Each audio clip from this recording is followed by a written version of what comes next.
Welcome to the Great Detectives of Old Time Radio from Boise, Idaho. This is your host, Adam Graham. If you have a comment, send it to me, box13@greatdetectives.net. Follow us on Twitter at Radio Detectives and become one of our friends on Facebook, facebook.com/Radio Detectives.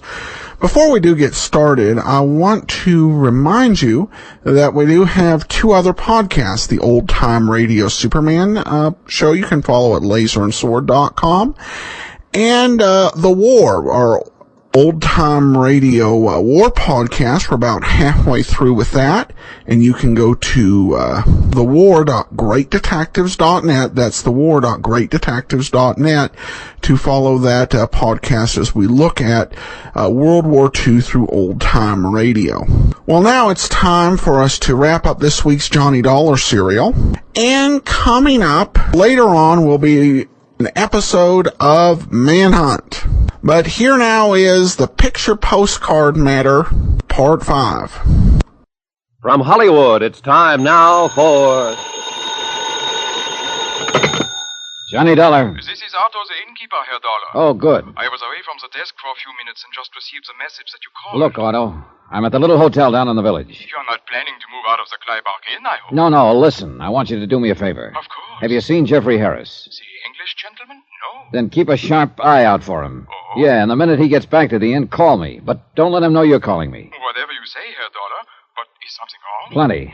This man named Gruner I've been looking for. You have found him? I've found him, all right. Dead. What? And it looks like his killer is here at this hotel.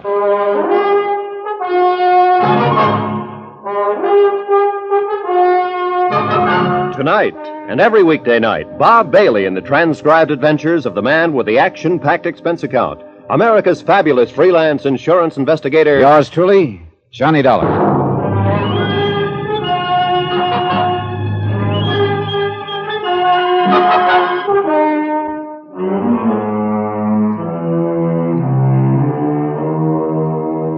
Expense account submitted by Special Investigator Johnny Dollar, location Kleinbach, Switzerland. To the Home Office, Global Casualty, Hartford, Connecticut. Assignment, the Picture Postcard Matter. Expense account continued. The murder of Gruner meant that I had lost the one solid lead I had on the whole case. Unless, of course, I could round up whoever put him away. Item 10, $1 to the desk clerk for watching the rear entrance of the hotel in case the killer should try to get out that way. Well, what are you going to do, Johnny? Go upstairs and take a look. I'm coming with you. No, stay here. I won't. I'm coming with you. All right, I don't have time to argue. Now tell me again just what happened, Ilse. You realized we were being followed along the street. You decided to wait in that alley, and I was to cut through to this street and go back to the inn. Yeah. Go on. Well, when I got to the street, I heard a man cry out. Then I saw Gruner fall from an upstairs window. He was dead. He fell from a corner room? Yes. Well, that'd be this door over here. Okay.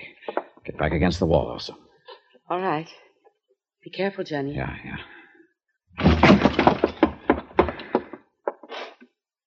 Empty. Maybe one of the other rooms, Johnny. Yeah. Hey. Somebody just locked up. That was down the hall. Yeah, come on. That room at the end.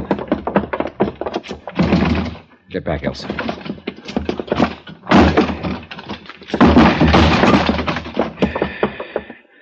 Gone. The window. Yeah. Oh, great. A fire escape. Uh-oh. You see someone, Just Johnny? a flash as he disappeared around the corner. Could you recognize him? There wasn't much light, but it looked like the big boy who jumped me back in Zurich. Then it was he who killed Gruner. Could be. And Gruner was my last lead to those stolen diamonds. You think that man who got away now has them? I don't know. If he does and tries to leave town, Inspector Honegger's man will pick him up at the railroad station. Well, let's go back to the inn. We did. But only because it meant being someplace where I could quietly sit down and think. Try to put together and make sense out of what meager information I had. But the more I thought about it, the more I realized that I was stymied. More coffee, Johnny? No, thanks, no. What's the matter, Johnny? Oh, what's the matter is I'm beat. The stolen diamonds. The stolen diamonds. Unless I can figure out the meaning of those picture postcards Gruner sent to Sebastian, I'm licked. And so far I've drawn nothing but big blanks on them. Postcard? You didn't say anything to me about postcards. I know, Elsa. Well, look, you may as well know it. Right now, you're about my last hope. You claim you weren't involved in any of this, that you want to help me. Oh, yes, Johnny, and I mean it. Okay, here's your chance to prove it. How? Take a look at these postcards. They're all addressed to your dead pal, Sebastian. Sent to him by Gruner. That's right. A picture of the Clyback Inn here, and a picture of the ski hut on the ridge. Do they mean anything to you? Well, you're staying here at the inn, and I have seen the ski hut on the ridge. Beyond that, nothing. You're sure? Yes. What is it all about, Johnny? The postcards, I mean. Sebastian and Gruner were together in the diamond robbery back in Zurich. Then they split up. Gruner hid the diamonds and sent these postcards to Sebastian. They're supposed to be the key to the location of the diamonds. And now both Sebastian and Gruner are dead. Which means that if I can't figure out this key, I'll probably never recover those stones. You told me this morning you thought there were others after the diamonds. Yeah, and they probably knocked off Sebastian and Gruner trying to get them. These postcards, the inn and the ski hut. Have you searched this inn? As well as I could. And the ski hut? When I got there, the place had been ransacked. Somebody beat me to it. I saw Jeffrey Harris in the vicinity on my way up to the hut. The Englishman? Yeah. He could be my boy. Maybe whoever knocked off Gruner in the village was working for him. Maybe Mr. Harris already has the diamonds then. I hope to find out, if and when he comes back here to the inn. I somehow doubt that he's found them, though. They went after Gruner after the ski hut was ransacked. And that would indicate they are still looking for them. Yes. The inn and the ski hut.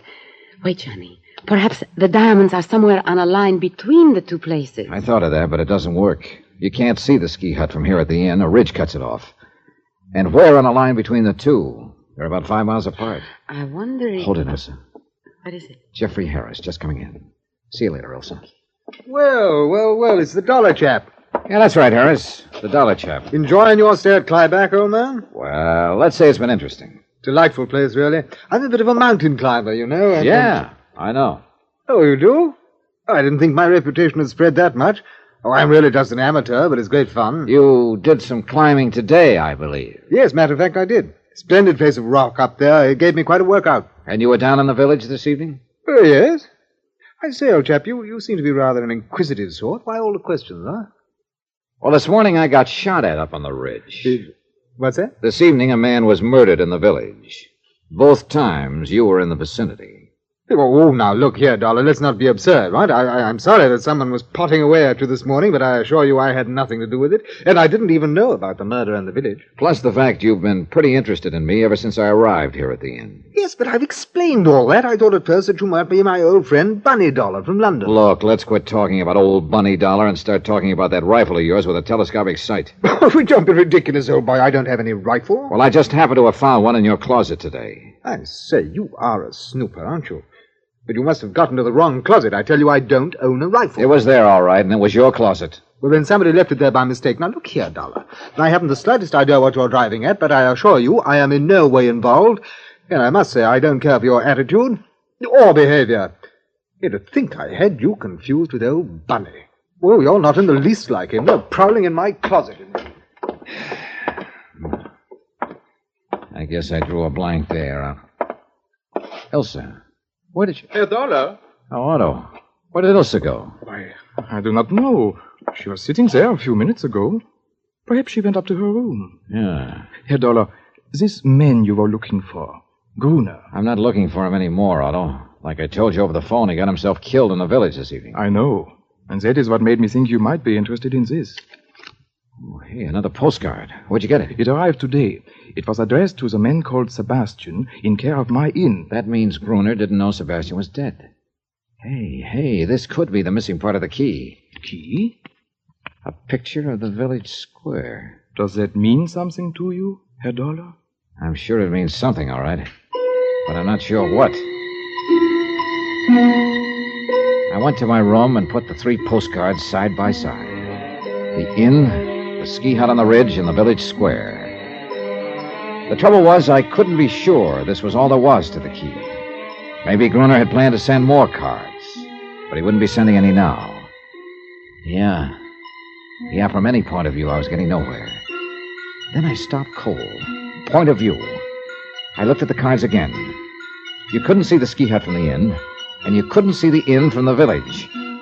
But maybe, just maybe, there was some point from which you could see all three. I went downstairs and outside. It was a moonlight night. I started walking slowly toward the village, keeping the inn in sight behind me. Finally, I came to a point in the road where I could see both the inn and the village square in the distance. But I still couldn't see the ski hut. There was a ridge in the way. I started cutting across a field. It looked like a little deserted farm. A shed loomed up in front of me, a small, broken-down barn. And then, just as I got to the barn, the ski hut on the ridge came into view. I stopped and checked. Yeah, I could see the inn, the village square, and the ski hut. And this was the one point from which the scenes on all three postcards were visible. This had to be it. I went inside. The barn was empty except for some straw in one corner. I ran my hands through it, and I pulled out a leather case. The moonlight streaming through the broken roof told me I'd finally found the uncut diamonds. Wait a minute. Somebody outside. I froze against the wall in the shadow.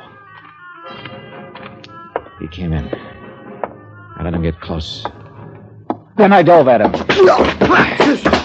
I gave him a couple to the midsection and he crumpled. I dragged him to his feet. No, let's go off. Well, my old friend who jumped me back in Zurich. Who are you? Come on. No, don't. No, I am Anton. Your outfit was trying to get the diamonds away from Sebastian's boys, huh? Yes. When you jumped me in Zurich, you thought I had them. Then you followed me here to Kleibach. And you killed Gruner trying to make him talk. Okay, who are you working for? Spell it. No, nobody. I am working alone. Don't give me that. You haven't the brains to mastermind a deal like this. Now, who's the boss? I can't tell you. Open up, Anton. Start talking. That is enough, Herr Dollar. What? Otto. Stand very still. Well, so the little innkeeper is Anton's boss. You stupid fool, Anton. Yeah, well, what could I do, Otto? I didn't know he had me approaching. One blunder after another. But I think I get it now, Otto. It was you who shot at me up at the ridge this morning. Then you planted the rifle in the Englishman's room. I realized after I had missed that perhaps it was just as well, Dollar. Sure. You realized I might be able to help you. You couldn't figure out the location of the stones, although you had one of the postcards. But you knew I had the other two and might be able to figure out the three of them. Why not? So you gave me the third card, hoping I'd lead you to the diamonds. Which you very obligingly did. Give me the diamonds, Dollar. I will take them. Stand back, Anton. What? But Otto... Sure. You don't think he's really going to split with you, do you, Anton? What do you mean? Otto... Stay where you are, Anton. You have served your purpose. After all I have done for you. What? You stand back! Anton started for Otto, who took his eyes off for a second. That's what I was waiting for. I dove at him just as his gun went off. Anton crumpled, and after a fist in his face, Otto did likewise. I knelt down and picked up his gun. All right, Otto. Just hold it where you are. But my shoulder, I'm hurt. Don't worry, Anton. There's enough of you left to talk to the police. And you know, I got a hunch you're going to be a real cooperative witness.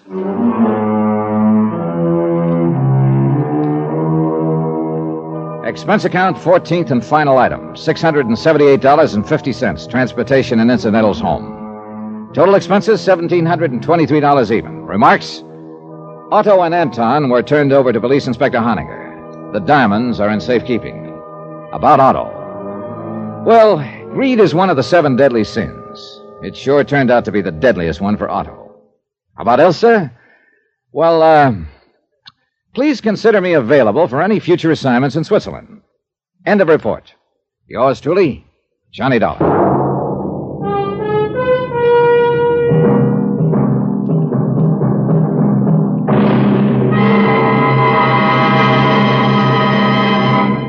Now, here's our star to tell you about next week's story. Next week, there's uranium, they say, in the Arizona hills. There's also a killer with 3 victims behind him, and he's looking for another. Join us, won't you? Yours truly, Johnny Dollar. Yours truly, Johnny Dollar, starring Bob Bailey, is transcribed in Hollywood. Written by Robert Reif, it is produced and directed by Jack Johnstone.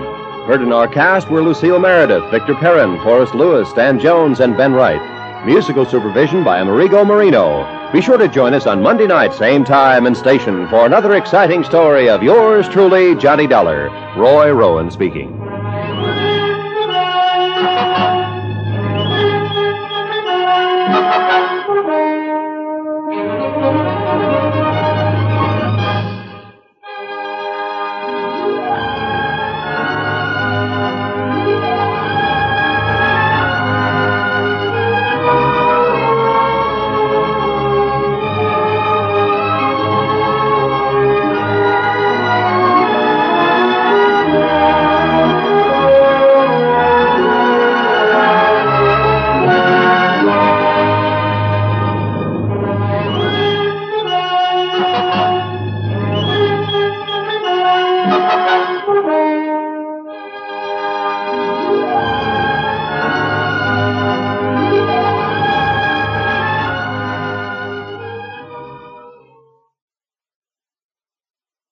Welcome back. Well, this tends to be, I would class it as one of those plans that's kind of brilliantly not well thought out. But it's believable and fun for the show with Johnny being able to put, once he has all three, to find the solution and triangulate things. All right, well, now it's time for an episode of Manhunt and the clue of the movie murder. Hunt. The clue of the movie murder that led to Manhunt. No crime has been committed yet. No murder has been done yet. No manhunt has begun yet. And now the magic of worldwide newsreel brings you an international roundup of famous personalities. We take you first to London, England. Miss, please, would you remove your hat? I can't see in the these picture. trying days, Thanks.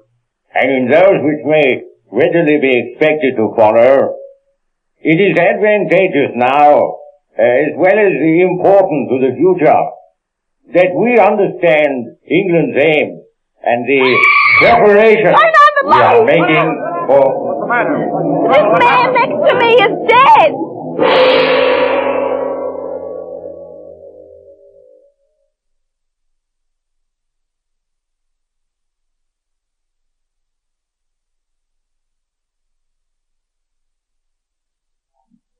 Manhunt and the clue of the movie murder.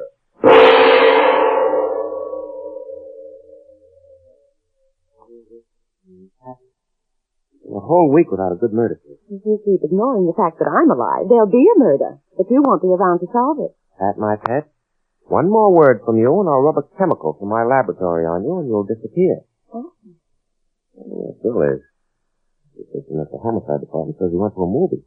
That's fine. Detective Sergeant goes to picture shows during working hours. Hey, Drew. Speak of the devil and he horns in. Hello, Bill. What's on your alleged mind? Alleged mind, he says. Plenty's on it. A murder. Huh? But a beaut this time. A guy named Arthur Anderson keels over. Poisoned, the doc says. What does he leave us? A dead body. And no clues. No suspects either? No suspects, he says. 2,000 suspects. Everybody was in the audience at the movie theater. Oh, we thought you went there to see a picture. And I wishes that somebody would draw me a picture showing how this thing could have happened. You see, the guy was poisoned by something he ate about 5 hours before he died, the doc said. Only what? Well, come into my office and get the answers to that yourself. Okay. I'll be across the hall if anybody wants me, Pat. Yeah, I'll hand it in here. Come on, Bill. See you later, Pat. Okay. You see, Drew, I got a guy named John Murdoch in my office. He worked for this Anderson who got killed. Secretary or something. Good. You ought to know all about him then. Know all about him, in fact. He doesn't know anything. And what he does know only makes things more mixed up. Come in and find out for yourself. Okay, Bill. Oh, so you're finally back. Oh, don't get up. My name's Stevens, police laboratory. Mine's Murdoch. You want to know who killed Mr. Anderson, I suppose. Well, if it wouldn't put you to too much trouble to tell us. Well, how can I tell you? I don't know. I told everything I do know to this man here. Look, Drew, here's the story. The doc says that somebody slipped Anderson poison about 5 hours before he died. That makes it about Well, about 3 in the afternoon that he got it. See. Well, Mr. Murdoch, what did Mr. Anderson eat or drink at about 3 o'clock? I've already told this to the sergeant, but I'll tell you, too. I was with Mr. Anderson every second of the time from noon until he was found dead. And he didn't eat a thing or even take a drink of water all that time. You see through the things. Impossible. Doc says the guy gets poisoned at 3 o'clock. This guy says Anderson didn't eat anything. Either the doc is crazy or Murdoch here is covering up. What are you trying to hide, Murdoch? Take it easy, Bill. Now look, Murdoch. You and your boss went from noon until 8 o'clock without eating. Don't you believe in eating dinner? You look. We worked until 7:30 in the office. Then we went to a newsreel theater for an hour to relax. We were going to eat when we came out. Who was in to see Mr. Anderson in his office today? Nobody. Not a soul. And this is getting awful tiresome. Everybody asks the same question. I tell you, Mr. Anderson didn't eat or drink anything or see anybody but me all afternoon, and that's all I know. That's all he knows, he says. You might as well add this to what you know. If nobody else could have been near Anderson to poison him, then you did it. You're out of your mind. Now, Mr. Murdoch, did Mr. Anderson have any enemies? Only his partner, me, Thomas. He fought like mad all the time. And incidentally, if you're one of those storybook detectives, you might be interested in the fact that they had a joint insurance policy to protect the company. Oh, and that means that if one of the partners dies, the other collects. Something like that. Mm-hmm.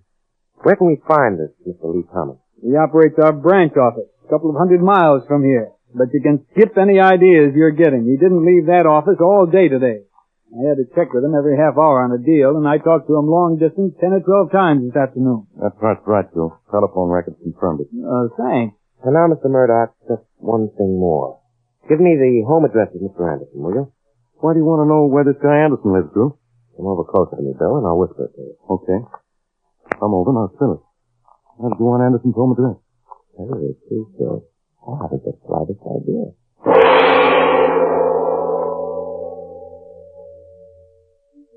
Idea of something, only I don't know exactly what. Wait a minute, Pat. How about it up there? Half a minute more, Mr. Stevens. Sitting in an empty movie theater with nothing on the screen. Boy, do I wind up in situations. You're sitting in the same seat that Anderson is in when he died. Is that it? Yeah, I'm dying too, of curiosity. Tell you something, Pat. We've hit an impossible crime. I want to check every angle that's over here. Coming up, Mr. Stevens. Now, here's the shot we will flash. I'll cut it off at the same spot we did with the same spray. Okay. In these trying days, and in those which may readily be expected to follow, it is advantageous now, as well as important to the future, that we understand England's aim and the preparations we are making for. That's it, Mr. Stevens. Just wait around before. Okay, thanks. Well, Pat, as far as I'm concerned, it's still the perfect crime. That didn't teach me a fact. What now? Let me figure this out. Murdoch was telling the truth about nobody being near Anderson. I'll underwrite that myself. And also about his not eating or drinking anything. So if Murdoch didn't poison Anderson, who could have? Nobody. Only I'll take all bets Murdoch didn't do it. The thing's impossible. All right, so it's impossible. We're going to work, you and I, Pat. We're going to hop out to Anderson's apartment tomorrow morning and spend the day there. Gotta get some kind of a lead. I don't guess you do. First you say that somebody has finally committed a murder that's foolproof. And now you say we've got to get some kind of a lead. Oh, it's foolproof, believe me, Pat. Now, the thing for me to do is prove that I'm no fool.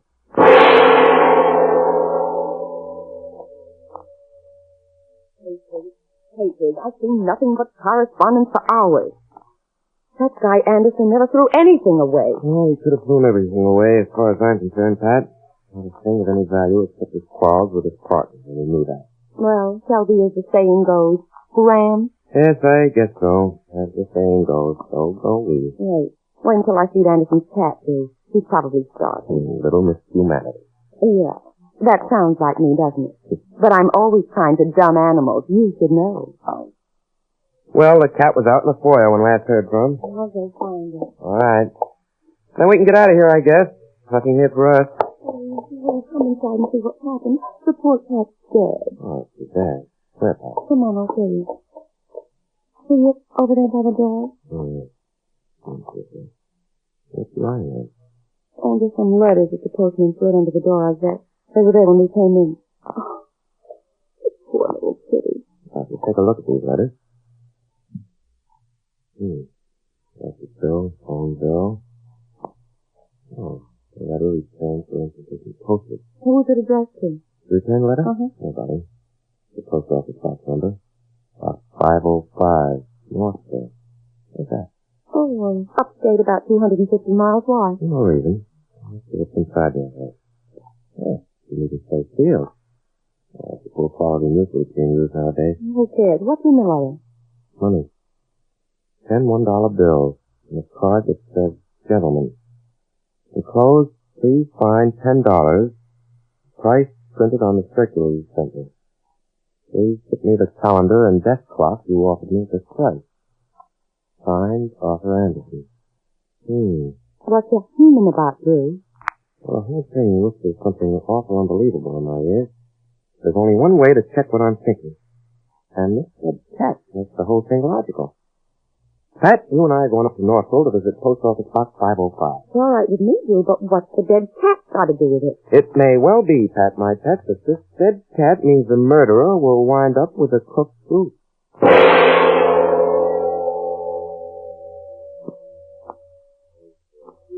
5 hours we stand and watch a post office box.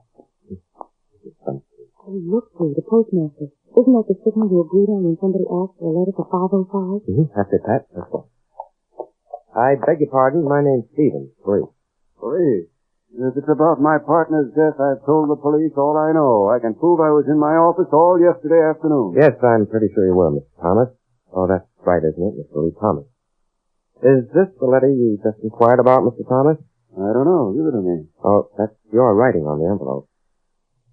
Well, now, pretty easy to check. Yes, it is. I wanted to sell my partner some of my personal office equipment, and I wrote him a note and enclosed a self-addressed envelope. That's it. Give it to me. Oh, no, Mr. Thomas. If this letter had reached you, you would have committed the perfect crime. But unfortunately for you, there was some postage due on it. Because of a little thing like that, you stamped yourself a murderer.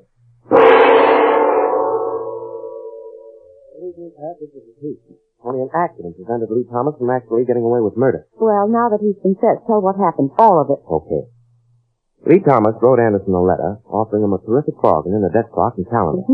He enclosed a self-addressed envelope, knowing Anderson would use it when accepting the offer. Oh, the one we found in Anderson's apartment. Yes, but take it easy. You're ahead of me, Pat. Now, the flap on that returned envelope was full of poison. And when Anderson licked it, it was curtain form. I begin to see how this could have been the perfect crime. You said it did. If that envelope had been returned to Thomas, he would have had in his possession all evidence of murder, and he couldn't prove a thing no matter what was suspected. But as we know, the envelope was returned to the Anderson apartment because the murderer didn't realize that 10 single bills weighed more than one $10 bill. And we, of course, found it at the Anderson apartment. Not really, you didn't. The poor cat did. You see, whatever poison Lee Thomas used must have diluted the mucilage, and the flap on the envelope wouldn't stay sealed. The cat got at it, licked it, and died. Gave me a direct clue, by the way. Oh, Drew, you're wonderful. Tracing a murderer with missing stamps and poisoned envelopes and everything.